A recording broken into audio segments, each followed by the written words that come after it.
유한방 잔소리쟁이 안윤미 원장. 수다쟁이 최미호 원장입니다. 보통 이제 극심한 피로감이라든지 스트레스가 쌓이게 되는 어느 시점에서 이제 무기력해지는 증상을 번아웃 증후군이라고 말합니다. 이런 증후군이 하루 종일 아이들과 씨름하는 엄마에게도 흔히 나타날 수 있는데요. 네. 그걸 육아 번아웃 증후군이라고 할 수 있겠죠. 네. 어떻게 보면 이게 요즘 말하는 산후우울증 되지 않습니까? 이제 아이를 보다 보면 이게 너무 기력이 떨어지고 거의 멘붕이라고 하죠. 그런 상태가 계속 애기들 지속되고 키우기 체력이 아니니까. 떨어지면 번아웃, 무기력해지는 상황이 오는 거예요. 근데 이거 생각보다 많습니다. 그러니까 이게 육아 번아웃 증후군을 이렇게 극복한 방법은 무엇일까에 대해서 오늘 말씀드리려고 네. 하는데, 보통 이게 번아웃 증후군이 매일 반복되는 업무, 지속되는 야근에 시달리는 직장인들에게만 발생한다고 생각하기 쉽지만 실제는 그것보다도 이제 엄마들한테, 특히 처음 아이를 키우는 엄마들한테 진짜 일도 힘들고 잘하는지 항상 고민되지 않습니까? 그렇죠. 그리고 누군가한테 평가받는 것도 아니고 아, 해답이 있는 것도 아니고 아이는 계속 울고 밥 달라 하고 잠도 이렇게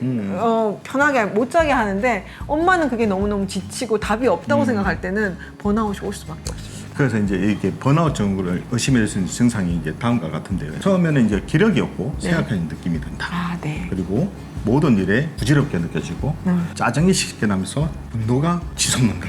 그치, 욱하죠. 근데 분노까지가 나도 그나마 괜찮고 내 주위는 사람 중에 이거 요즘에 갱년기? 예. 화병? 근데 기력이 떨어진 거는 분노 이후인 것 같아요. 아예 기력이 떨어져서 아무 의욕이 없는 게 더 그렇죠. 위험한 상태 같아요. 그나마 화를 내는 건 기력이 있는 거예요. 그러니까 그러면서 이제 체력이 떨어지다 보니까 만성 감기라든지 요통 등의 이제 통증 질환이 시달린다. 네. 그리고 이제 감정 소모가 심해서 에너지가 고갈됨을 느낀다는 증상이 있게 되면 네. 아무래도 이제 번아웃 증후군이 의심해 볼 수가 있다고 봐요. 이런 것 중에 몇 가지가 걸리면 한 번은 좀 생각해 볼 필요가 있습니다. 이때는 이렇게 극복한 방법을 좀 생각하고 일단 노력을 하셔야 되거든요. 네. 그걸 한번 말씀드리려 합니다. 네. 첫 번째는 어떻게든 혼자 있는 시간을 만드는 게 좋습니다. 그 남편이 좀 도와줘야 될 것 그렇죠. 같아요. 아무래도 이게 눈에 보이는 증상이 없다 보니까 이 번아웃 증후군을 그냥 대수롭지 않게 여길 수도 있긴 네, 하거든요. 네, 근데 이게 맞습니다. 마음이 병이지 않습니까? 그렇죠. 이게 누군가 이거를 조금 알아주고 인정해주면 되는데 사실 뭐 집에서 애만 보는 게 뭐가 힘들어라고 얘기할 수 있습니다. 근데 아시잖아요. 아이가 내 마음대로 안 됩니다. 그리고 저기 산후에는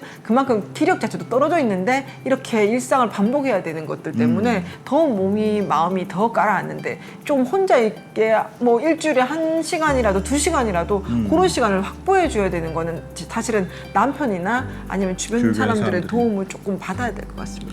아무래도 요즘에 전부 다 활동적인 분들이 많다 보니까 네. 여성분들도 바깥 활동도 많이 하시고 일도 네. 하시는 분이 아기를 이렇게 출산하시면서 아기 때문에 집안에 들어앉아 집에 있으면 있게 참 되면 쉽지 정말 않죠. 깝깝하실 예. 것 같아요. 제가 네. 생각해도. 그죠? 이제 그러다 보니까 이제 그런 것이 또 이제 자기도 처음 해보는 네. 육아를 하다 보니까 예. 몸도 고되고 하다 보니까 적어도 일주일에 2-3번 정도는 뭐 1시간이나 아니 2시간 2-3번 정도까지 기회가 안 올 때도 한두 있어요. 번이라도. 한두 번이라도. 한두 번이라도. 네. 이럴 때면 아빠들이 따라가려고 그러거든요. 아, 경험자 같은데. 그렇죠. 저도 뭣도 모르고 아니, 따라가려 자꾸 했습니다. 뭔가 혼자 있고 싶은데 불안하거든요. 아이를 데리고 따라오겠다. 저도 애 처음 보지 않습니까? 그러니까 이제 아내가 어디 간다 그러면 불안하니까 그럼 다 같이 가자. 그게 아니라 그 같이 가는 게 갑자기 바깥에 외출하는 게 중요한 게 아니라. 욱하는데 그때는 혼자 있고 싶거든요. 네. 그러니까 아빠들도 이제 이런 시간을 1시간 정도라도 혼자 네. 외출할 수 있도록 좀 도와주시면 네. 좋겠어요. 그때는 아이와 아빠는 뒤에 빠지고 엄마 혼자 좀 내보내 주시라는 거. 그리고 네. 이제 두 번째는 완벽해야 한다는 강박을 좀 내려놨으면 네, 좋겠습니다. 잘해야 된다는 생각. 예. 요즘에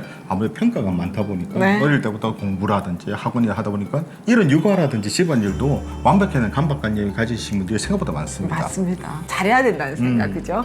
그런 생각을 좀 내려놓고 완벽한 사람이 어디 있어요? 처음부터 근데 조금 덜 못해도 됩니다. 네. 세 번째는 대화 상대를 만들기. 네. 이게 좀 필요합니다. 그쵸. 저는 제 대화 상대가 나갈 수 없었을 땐 전화를 많이 했는데 아이 자는 시간에 그 시간에 이제 친구나 아니면 친지들하고 통화를 하면서 대화 상대를 만들었던 것도 좋고요. 요즘 SNS 그 뭐 맘카페에서 같은 위치에 있거나 상황이 그렇죠. 있는 사람들과 이렇게 채팅 이런 걸 하는 것도 조금 도움이 됐던 것 같습니다. 아무래도 뭐 사실 이제 거기서 정답을 찾고 그럴 가지는 수는 않다 하더라도 없지만. 내가 어려운 점을 대화를 하면서 네. 서로 좀 공감대가 형성이 되게 공감대 되면 형성, 네. 생각에도 그런 것들이 많이 위로를 받을 수 있거든요. 그렇죠. 그래서 수다를 통해서 자신의 감정을 조금 털어놓게 되면 위로가 됩니다. 그리고 이제 마지막으로는 우리 채원 양도 많이 했지만 규칙적 운동을 하는 겁니다. 정말 이건 원래- 저는 우리 채원 양은 운동선수인 줄 압니다.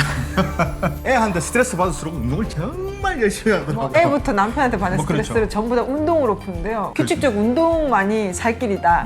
뭐 나가서 어떻게 할 수 없잖아요. 근데 운동을 하면서 카타르시스를 느꼈던 것 같습니다. 그리고 몸도 좋아지고 감정적 변화도 대처를 할 수 있고. 그래서 요즘 같은 경우에 제가 이제 어린이집을 조금 좀 늦게 갔으면 좋겠다고 예전에는 말했는데 요즘에 저 어머니를 보게 되면 빨리 가도 되겠구나. 왜냐면 그 어린이집에 가서 좀 얘가 있는 동안 네. 엄마가 좀 시간 있었을 때 운동이라든지 네, 조금 오전 그래서 시간만이라도. 네, 그런 네. 식으로 하는 게 상당히 좀 도움이 되겠더라고요. 네, 네. 아까 번아웃 자체가 또 우울증이라서 요즘 진짜 사건 사고가 많단 말이에요. 네. 그래서 분명히 신호가 있을 테니까 옆에 있는 분들도 조금이라도 더 도와주셨으면 좋겠고 네. 특히 남편분들이 더 신경 쓰셨으면 좋겠습니다. 네, 네. 자, 이처럼 궁금한 육아 정보는 언제든지 댓글 달아주시면 준비해 보도록 하겠습니다. 우리 아이들을 위한 잔소리쟁이 안유미 원장. 수다쟁이 최미영 원장이었습니다. 좋아요와 구독하기도 잊지 마시고요. 다음 영상에도 만나 뵙겠습니다. 육아는 한방. 한방.